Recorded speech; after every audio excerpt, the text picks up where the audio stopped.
The silence of my baby's shower was shattered not by a toast, but by my sister-in-law's shocking confession. My name is Clara, I'm 28, and I've been married to my wonderful husband, David, for 2 years.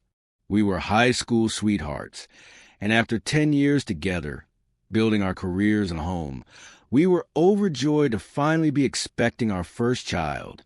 David's family, the Carters, are the kind of family you see in movies. Big Sunday dinners, shared summer vacations, and a group chat that never stops buzzing. His older brother, Thomas, 36, had always been David's hero, and Thomas's wife, Isabel, 35, had been a fixture in the family for 8 years, married for 5. Isabel was intense. She was the first to graduate with a master's, the first to buy a luxury car, the first to curate a seemingly flawless Instagram life. When David and I bought a modest but charming fixer-upper, Isabel and Thomas purchased a showcase home in a new development 6 months later. It was a quiet, constant one-upmanship I'd learned to brush off. But everything changed the night we announced our pregnancy at a family barbecue.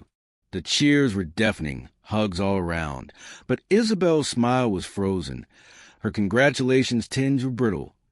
Well, isn't that a lovely surprise? Some things just happen when you least plan them, I suppose. The comments stung, but I knew they'd been planning for a baby for a couple of years. I told myself it was her own disappointment talking. I was wrong. It was the opening salvo. From that day, Isabel's competitive streak morphed into something darker.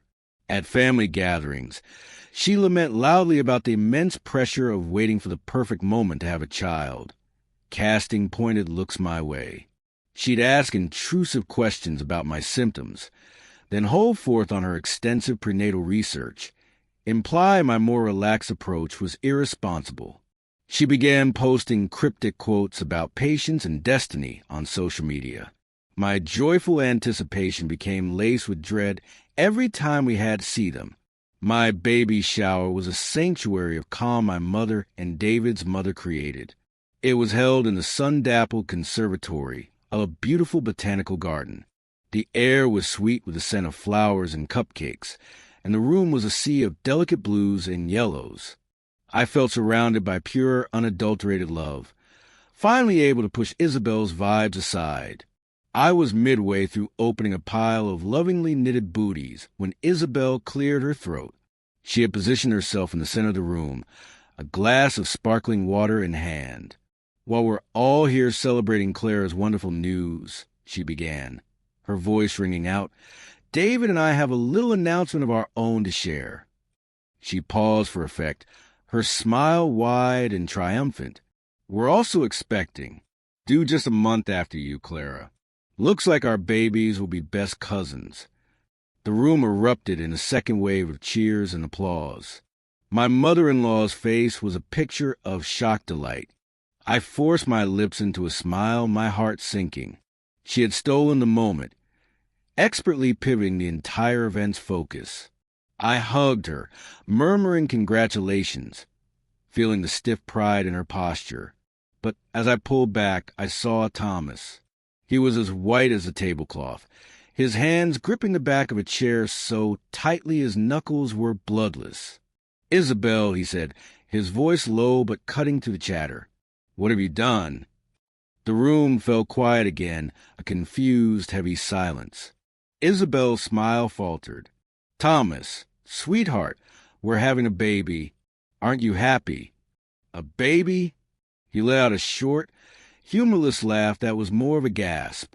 "Isabel, that's impossible."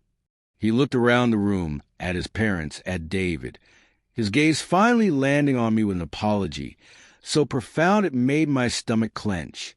"I had a vasectomy 4 years ago, before we even got married. You knew I never wanted children. You agreed." You could have heard a pedal drop.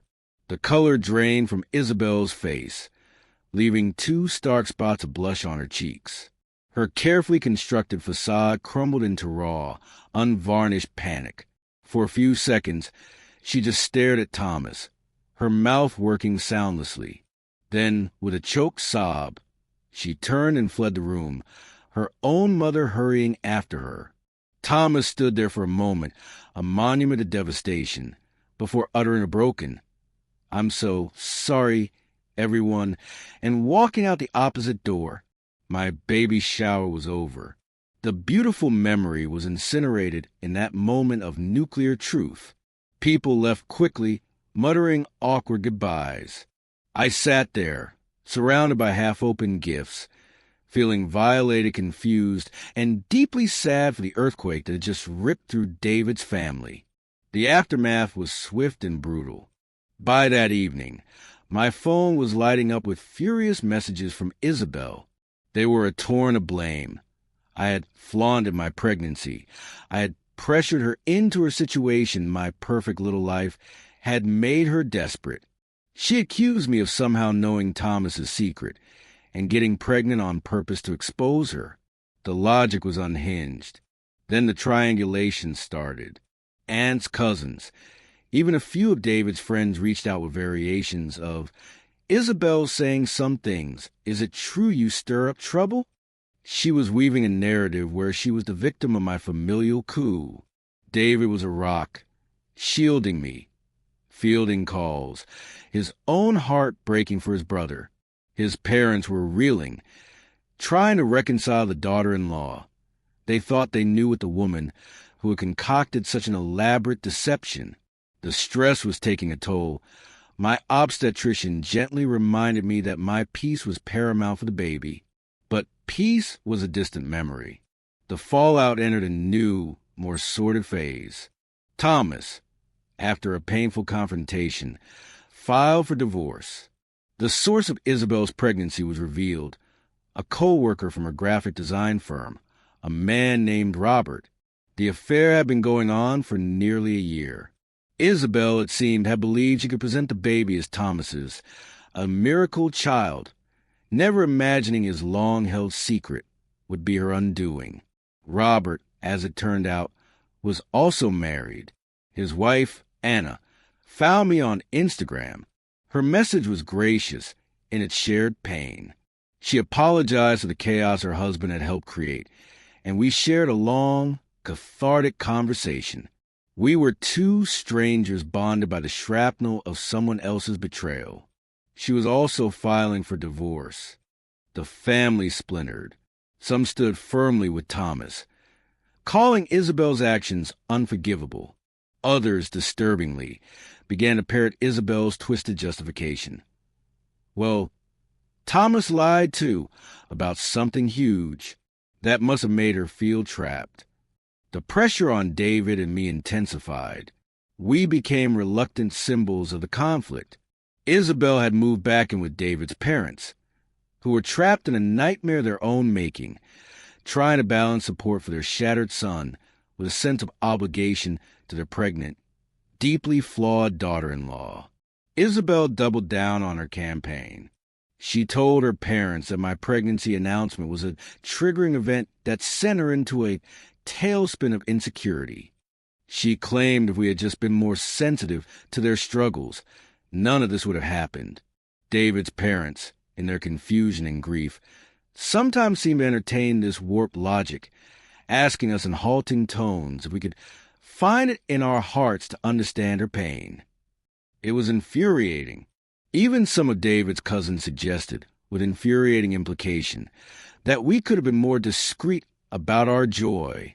David shut that down every time, his voice firm. We will not apologize for our happiness. We knew nothing of their private lives. My world had shrunk to doctor's appointments, quiet evenings at home, and the relentless background noise of the scandal. We started avoiding family functions. The thought of seeing Isabel, of navigating the minefield of alliances, was exhausting. My sanctuary became our nursery, where I'd sit and focus on the tiny kicks within me, a reminder of the pure love at the center of this storm. Just when we thought the story couldn't get more convoluted, Robert, the co-worker, inserted himself directly. He contacted David, not to apologize, but to absolve himself. He claimed Isabel had told him she was in the process of divorcing a cold, neglectful husband, and that Thomas was merely her ex. He was furious to discover the truth and being dragged into a divorce scandal. Worse, Anna shared with David a series of old messages. They showed Isabel's flirtation with Robert began almost immediately after he joined her firm, months before David and I announced our pregnancy. This evidence was a gut punch to Isabel's "I was driven to it by Clara" narrative. The premeditation was laid bare. Then came the legal wrangling. Thomas's lawyer informed us that Isabel's legal team was bizarrely attempting to cite emotional distress caused by competitive familial pressure surrounding pregnancy as a factor in the divorce proceedings. They were literally trying to use my pregnancy as a bargaining chip. Our own lawyer was dismissive, but advised meticulous documentation of every accusatory message, every social media post. I had to keep a file on my joy as if it were a crime. The final, surreal twist came via a terse update from Thomas. Robert, wanting no part of the paternity, had demanded a test. It came back negative. He was not the father. The news sent a fresh shockwave through the family. Isabel, cornered, gave a rambling, incoherent explanation about dates and confusion. Whispers began that Robert may not have been the only one. The beautiful nursery David's parents had started setting up in their home for Isabel's baby became a ghost room, a monument to shattered illusions. Isabel took to social media, posting a lengthy, melodramatic plea for sympathy. She painted herself as a woman broken by family expectations and abandoned in her darkest hour. She spoke of unbearable pressure and watching from the sidelines. The comments were a war zone. Some friends offered vague support. Others, including a blistering comment from Anna detailing the timeline of the affair, called out her lies for all to see. The family's private shame was now public spectacle. David's father retreated into a shell of quiet disappointment. His mother was a pendulum swinging between fury at Isabel's lies and a grieving, helpless love for the unborn grandchild she now knew was conceived in such a tangled web of deceit. David and I made a firm decision. No contact with Isabel and no family events where she was present. We built a cocoon around our little family to be. I stepped away. For my health, for my baby, for my sanity. David and I focused on each other, on painting mountains and forests on the nursery walls, on feeling the baby turn and kick. The space was healing. Many wondered how Isabel couldn't have known about Thomas's vasectomy. From what we pieced together, Thomas had the procedure in his late 20s, a firm personal decision he made long before meeting Isabel. He admitted he'd been cowardly. He assumed she'd eventually give up on the idea of children, and he never found the right time to tell her the door was biologically closed. It was a catastrophic failure of communication, a lie of omission that festered for years. While it explained his shock and her supposed miracle, it in no way justified the labyrinth of deception she built. A significant shift came from David's mother. The revelation of the negative paternity test and the evidence of Isabel's long-term affair broke something in her. She told us, with tearful resolution, that while she would provide financial and practical support for the baby's needs when it arrived, the child was innocent. Her relationship with Isabel as a daughter was irreparably damaged. The trust was gone. Thomas's divorce moved forward, contested and messy. Isabel tried every tactic, including again vaguely referencing family dynamics as contributory, but her leverage was gone. Robert was out of the picture, the true paternity a mystery she refused to clarify. Thomas just wanted out, and the courts were swiftly losing patience with her deflection. David and I solidified our boundaries. We communicated them calmly to his parents. We would not discuss Isabel. We would not be mediators. We would attend family gatherings only if they were Isabel-free for the foreseeable future. It was hard, but necessary. We received a final piece of shocking gossip from an old mutual friend. Isabel had been spotted on dating apps while still supposedly trying to reconcile with Thomas in the early days after the shower scandal. It was a final confirmation of her pattern, a bottomless need for validation, regardless of the carnage left behind. The storm hasn't fully passed for the Carter family. Thomas has a long road ahead.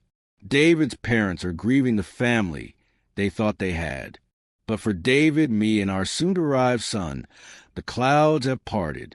We learned a brutal lesson about the toxicity of comparison and the absolute necessity of boundaries. Even with family, the chaos belonged to Isabel and Thomas. We refused to let it claim our home. We finally turned our backs on the drama and walked toward the quiet, steady joy of our own future, hand in hand, hearts guarded but full of hope for the little life we were about to meet.